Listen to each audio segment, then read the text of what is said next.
Então vou aproveitar e contar também uma outra experiência que eu tive fazendo um trabalho voluntário em um outro hospital. Era um outro hospital público também.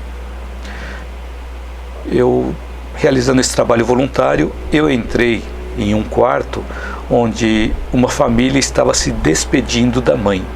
A mãe estava deitada lá na cama, estava deitada no leito, já estava quase nas últimas horas, né? Nos últimos momentos de vida, e a família estava se despedindo. Só que a filha não aceitava a perda da mãe, porque a mãe era o esteio da família, era a mãe quem decidia tudo na família. Então, conversando com as pessoas da família, os familiares, perguntei se eles seguiam alguma religião, e eles disseram que eram católicos. Perguntei assim: então, como que está a relação de vocês com Deus? Disseram que estavam revoltados com Deus, porque Deus estava fazendo eles passarem por todo aquele sofrimento. E aí eu aproveitei para perguntar: qual é o tamanho de Deus para você? E aí a filha respondeu assim: Deus é do meu tamanho, é do seu tamanho, é do tamanho das pessoas que estão aqui.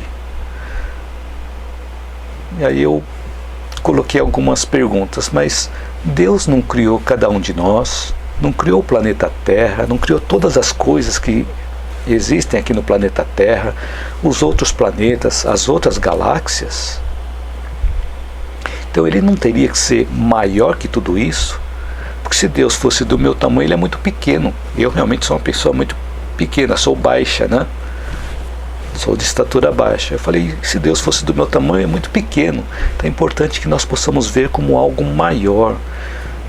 Então eu falei assim: Deus não teria que ser maior que tudo isso? E a filha concordou. E Deus não é amor, e Ele quer o nosso bem? A filha concordou de novo. E aí eu perguntei assim: o que você acha que vai acontecer com a sua mãe depois que ela se for?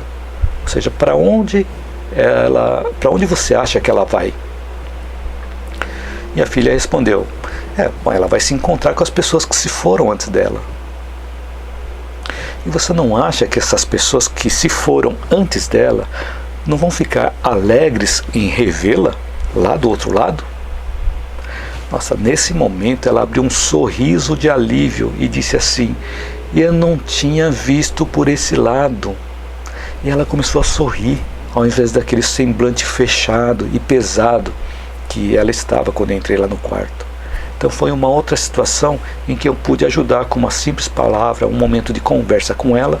Ela pôde sentir aquele alívio e perceber que ela estava vendo apenas o lado dela, mas não estava vendo o lado da mãe, o lado das outras pessoas que haviam ido também antes da mãe. Então é importante a gente perceber se nós não estamos vendo apenas o nosso lado numa situação de sofrimento, numa situação de dor. Então é importante ver o contexto todo, né? Então o que aumenta o sofrimento é quando nós pensamos que a morte vai provocar uma separação para sempre. Mas na realidade, se nós pensarmos num barco que está indo em direção ao horizonte, quando nós não conseguimos mais ver aquele barco, não significa que aquele barco deixou de existir. Da mesma forma, quando uma pessoa dobra uma esquina, nós deixamos de ver aquela pessoa, mas não significa que ela deixou de existir.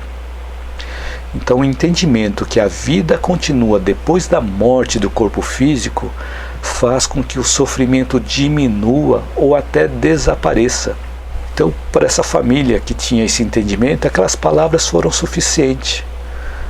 Mas em outras situações, com outras crenças diferentes, talvez necessite ter uma abordagem diferente. Então cada crença, ela requer uma abordagem diferente.